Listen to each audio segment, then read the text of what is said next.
Before the ulcerated leg, before the tyrant's wrath, before the stench of rot and betrayal, there was a prince. Born on June 28, 1491, Henry Tudor arrived in a world poised for grandeur. The second son of Henry VII, he was not destined for the throne, but fate had other plans. At just 17, crowned King of England, he dazzled the courts of Europe. He was not merely a ruler, he was a vision, tall, broad-shouldered, with flaming red gold hair and eyes that gleamed with fierce intelligence. He was described by a Venetian ambassador as possessing an angelic countenance and beauty that surpassed all other Christian princes. Women adored him, nobles revered him, artists immortalized him in portraits glowing with power and poise. In the eyes of the world, he was England's perfect Renaissance monarch. Majestic, athletic, eloquent. With a flair for poetry, music, and diplomacy, Henry VIII appeared to be everything a king should be, everything England dreamed of. Yet behind the splendor lay a hunger for control, for legacy, for sons, that would twist this shining figure into something far darker. His ascent was glorious, his fall would be grotesque. The stage was set not only for a reign, but for a transformation into a legend of terror. It was January 1536, a day like any other in the gilded court of Henry VIII. The skies above Greenwich were steel gray, the air thick with the excitement of jousting, the sport of kings. The crowd roared as England's monarch, then 44 and still defiant in armor, thundered into the lists atop a war-horse bred for glory. But destiny had other plans. In a split second, the crowd's cheers turned to gasps. His horse reared, lost control, and came crashing down, crushing the king beneath its massive weight. Henry lay motionless in the mud and blood of the arena, his helmet twisted. The court froze in terror. For 2 long hours he was unconscious.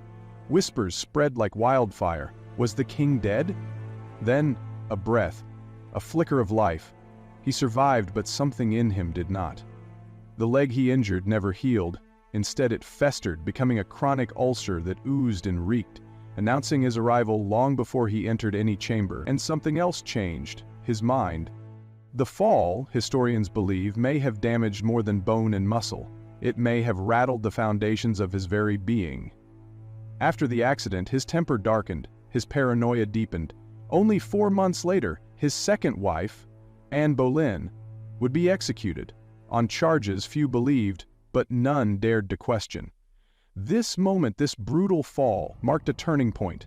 The once dazzling prince, adored by all, began a descent into pain, suspicion, and merciless cruelty.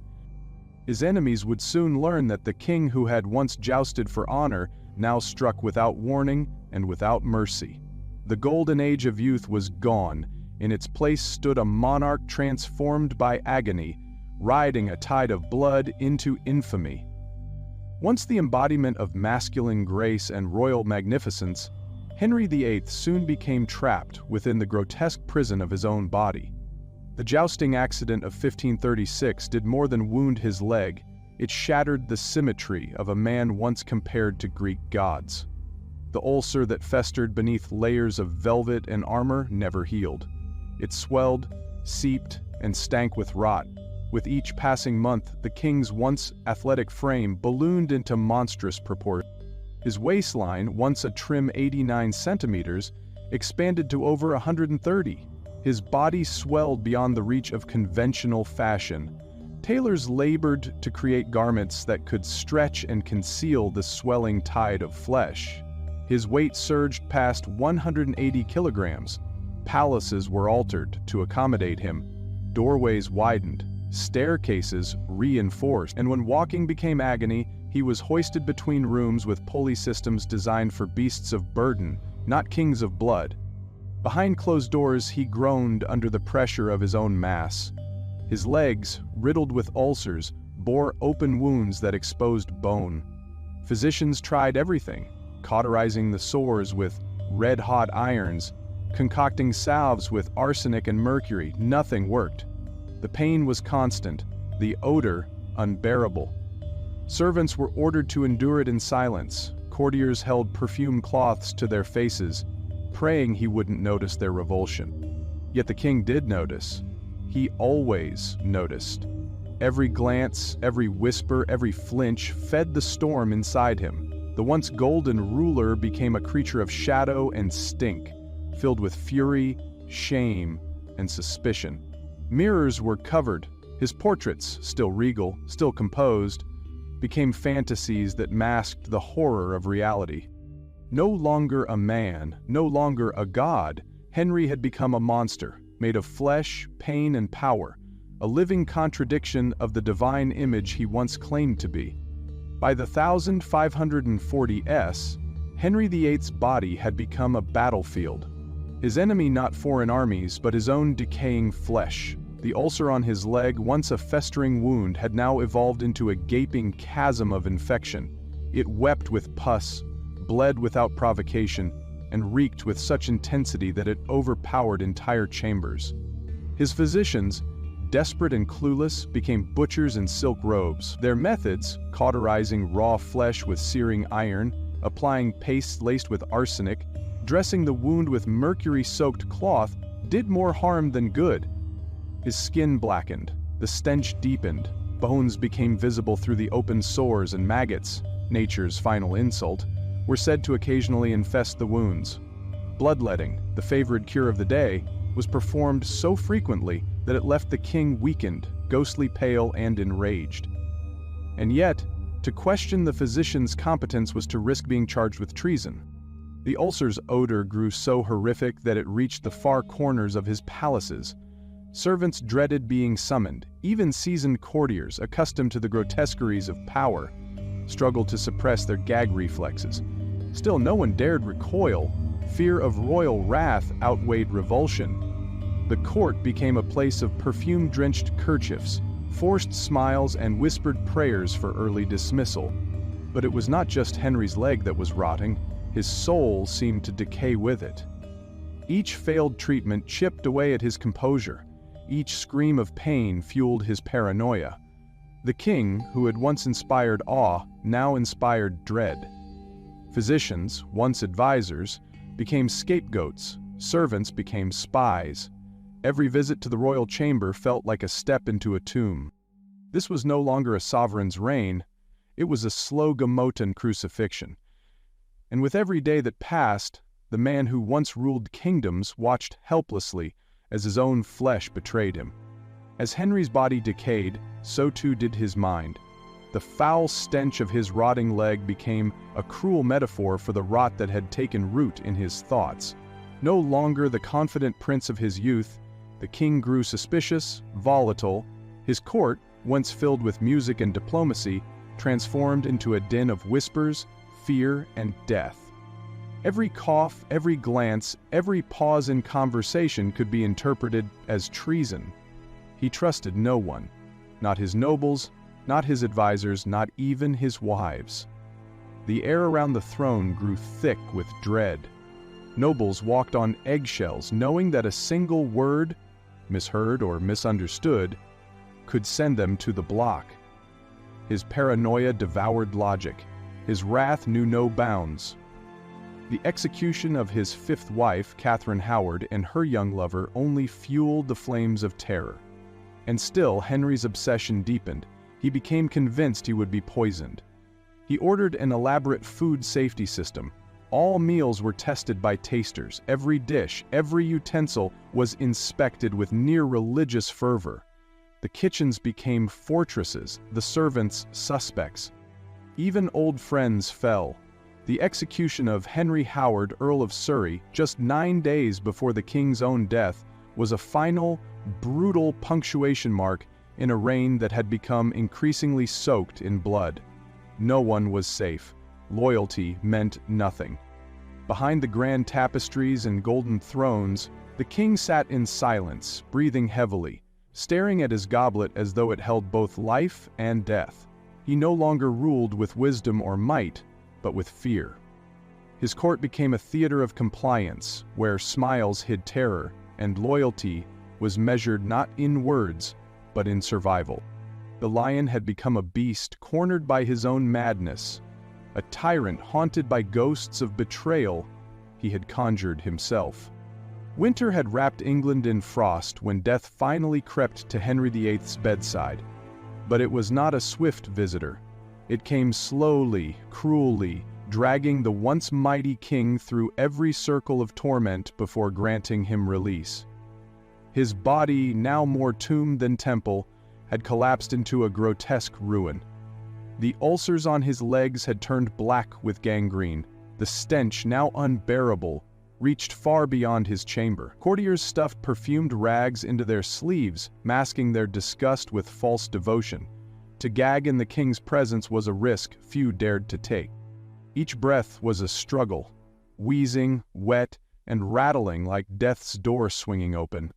Fevers came and went, so did moments of delirium. He would mutter names from the past: Jane, Anne, the women he had loved, discarded, or destroyed. Some swore they heard him speak to ghosts. Others whispered that he saw them standing at the foot of his bed. And yet, despite his obvious decline, no one dared utter the word dying. Under English law, predicting the king's death was treason. So they played the charade, offering hopeful prognoses, reporting false improvements, ignoring the reek of rot that filled the palace. On the night of January 27, 1547, the charade ended. Too weak to speak, Henry grasped Archbishop Cranmer's hand in silent affirmation of faith. Hours later, he drew his final breath. But even death did not grant dignity. His bloated corpse leaked through its coffin. Dogs lapped at the royal fluids seeping onto the chapel floor. The man who once held Europe in awe, who defied the Pope, shattered kingdoms, and reigned with thunder, was now a decaying heap, abandoned to the elements. In the end, power could not shield him, glory could not save him. Death, indifferent and patient, had claimed the crown. When the great Henry VIII died, England did not erupt in grief, it recoiled. His death, though inevitable, had been cloaked in silence and denial. His body, too vast and corrupted to prepare with grace, became a final insult to the dignity of kingship. Embalmers struggled to contain the decay. They removed his viscera, stuffed the cavities with herbs, and sealed the body in an oversized coffin. But even in death, Henry defied restraint. As his coffin rested in the chapel at Sion Abbey, a horror unfolded that chroniclers dared to record. The wood swelled, the seals cracked. Putrid, cadaveric fluid seeped from beneath the lid, trickling onto the stone floor. In the stillness of night, stray dogs entered the chapel and lapped at the king's remains. The image was biblical, grotesque, and unforgettable. The mighty monarch, whose word was once law, violated by mongrels and rot.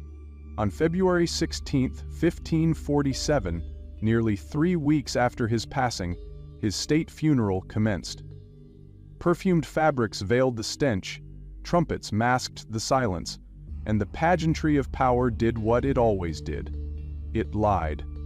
Beneath the gilded canopy and solemn hymns lay a corpse barely held together by ceremony. He was buried in St. George's Chapel, Windsor, beside Jane Seymour, the only wife to give him a son. Yet the irony was cruel. That son, Edward VI, would die at 15. The dynasty Henry had tortured the world to secure collapsed in a heartbeat.